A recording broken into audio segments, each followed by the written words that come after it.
Hello, this is Angela Kinney, and I'm the herbalist at Nature Made Gardens. We've been doing a series of videos about plants that grow in your yard, and I'm trying to do videos as I harvest them as the season goes. This is about the middle of April, and in my region where I live, I've got violets growing. And so the violets are a plant that is an edible and a good food to eat, and it's also a medicinal that you can use for medicine. And so I wanted to show you violets. These are common violets that grow in people's yards.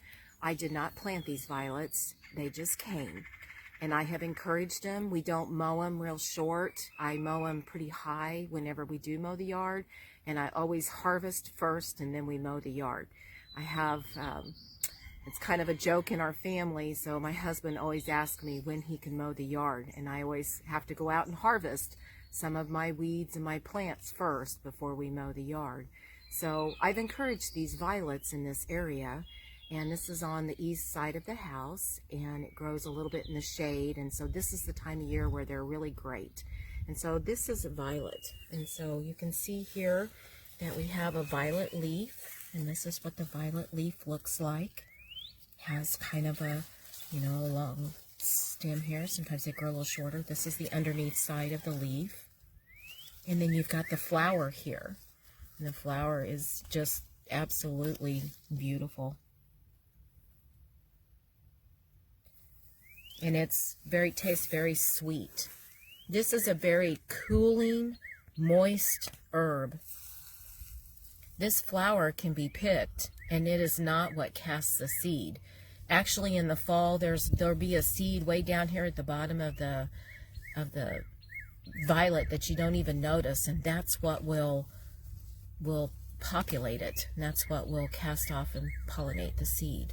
And so this is a very moistening herb. And so the last video that we did, we talked about nettles. And nettles is very drying. Well, this is an herb that's very moistening.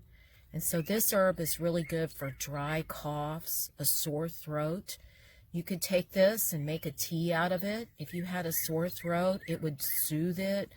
It's very demulcent and mucilaginous. And whenever you put it in your mouth and chew it up, you'll develop kind of saliva in your mouth. And you can tell that it makes more saliva. And so I will harvest these leaves and I will make them into a tincture. You can make the flowers into a syrup, and it's a beautiful purple syrup, and you can use it for food, or you could use it as a medicine to put in your refrigerator for a sore throat. So you can also dry the leaves and dry them for later. I would dehydrate them. I talked in my last video about using a dehydrator.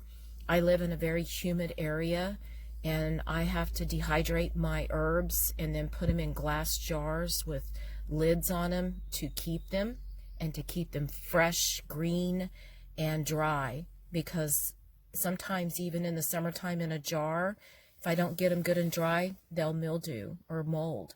And so it's very important to get them dry, but you don't want to dry them so long that you've taken all the properties out of them. So, there's a little bit, not really much of a knack, but you kind of figure out, you realize that the plant is still got a good color, good scent, and yet it's dry, and that's when you put it into the jar after you've dehydrated it.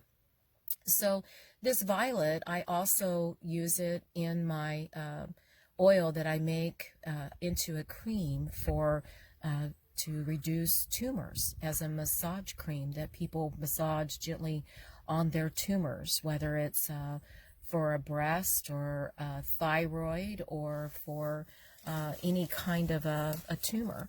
You see here that I also have growing here some ivy, and you can see that the ivy, it loves to grow right here with this ivy, but you can tell the difference in the ivy. Some of it's kind of a lighter green, but it's so easy to tell.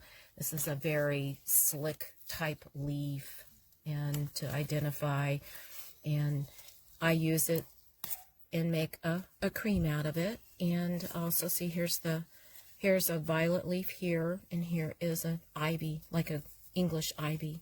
So you can kind of see the difference. See how this is all variated here? And then the violet leaf will be, it's kind of a soft heart. It's not a real, and the violets will grow in the woods. Yellow violets in the woods are the same properties as these purple ones. Just make sure that you have a violet. All these violet families are the same. And just, I don't harvest as much in the woods because I have this wonderful patch here.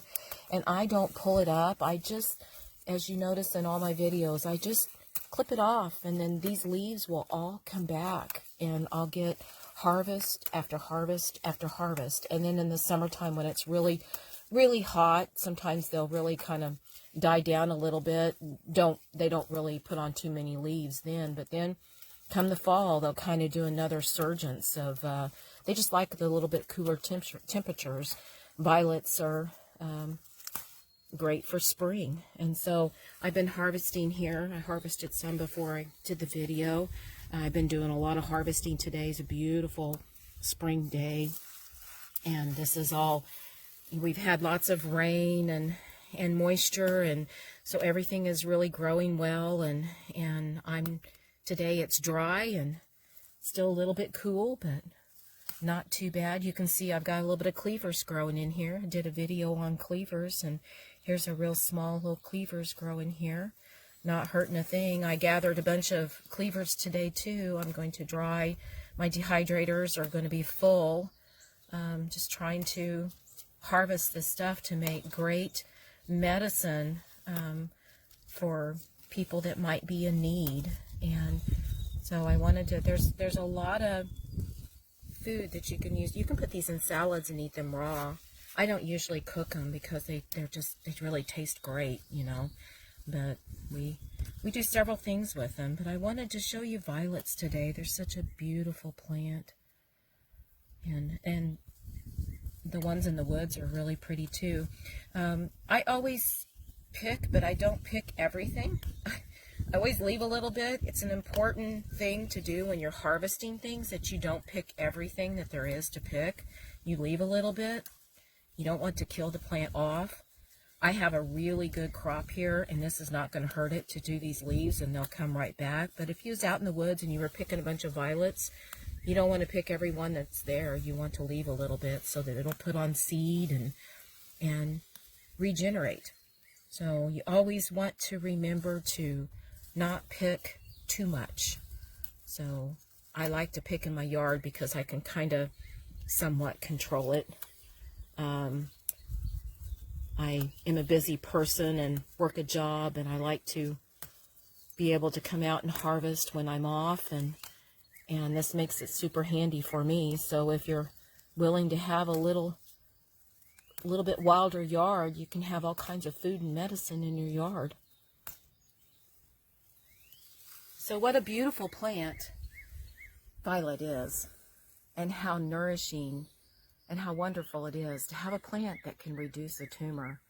And it's good for breast health and any kind of tumor, not just for tumors in the breast, but I told about some people that I had used a cream on for some tumors in my cleavers video. If you'll watch it, I talked about it, and violet is one of the things that I used. I use it in an oil, and I use it as a tincture, and I use it as a dried leaf in a tea for the lymphatic system.